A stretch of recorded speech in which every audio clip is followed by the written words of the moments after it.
மனுஷனுடைய மதியீனம். மனுஷனுடைய மதியீனம் அவன் வழியை தாறுமாறாக்கும். என்றாலும் அவன் மனம் கர்த்தருக்கு விரோதமாய் தங்கலடையும். நமக்கு இந்த உலகத்தில் உபத்திரவங்கள் உண்டு. எல்லா மனுஷருமே தங்களுடைய ஜீவியத்தில் பாடுகளையும் ஏமாற்றங்களையும் சந்திக்கிறார்கள். நம்முடைய பாடுகளுக்கும் வேதனைகளுக்கும் பிறரை குற்றம் சொல்வதனால் ஒரு பிரயோஜனமும் இல்லை. நம்முடைய வேதனைகளுக்கும் நெருக்கங்களுக்கும் நாமே காரணமாய் இருப்போம். மனுஷனுடைய மதியீனம் அவனுடைய வழியை தாறுமாறாக்குகிறது.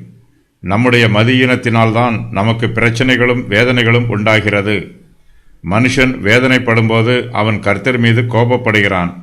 அவனுடைய மனம் கர்த்தருக்கு விரோதமாக தாங்கல் அடைகிறது. அது கர்த்தர் மீது கோபமாய் இருக்கிறது. கர்த்தர் தனக்கு தீங்கு செய்துவிட்டார் என்று நினைத்து மனுஷன் வேதனைப்படுகிறான். கர்த்தர் மீது கோபப்படுகிறான். எல்லா பாடுகளும் கர்த்தர் மூலமாக வருகிறது என்று நாம் நினைக்கக்கூடாது. நம்முடைய பாடுகளில் அநேகம் பாடுகள் நம்மாலேயே வருகிறது. நாமே நம்முடைய பாடுகளுக்கும் வேதனைகளுக்கும் காரணமாக இருக்கிறோம். நாம் தப்பு செய்துவிட்டு கர்த்தர் நமக்கு விரோதமாக தப்பு செய்கிறார் என்று சொல்லக்கூடாது. கர்த்தருக்கு விரோதமாக தவறு செய்தவர்கள் ஆதாம், காயின், யோராம், யோனா, இஸ்ரவேலர்.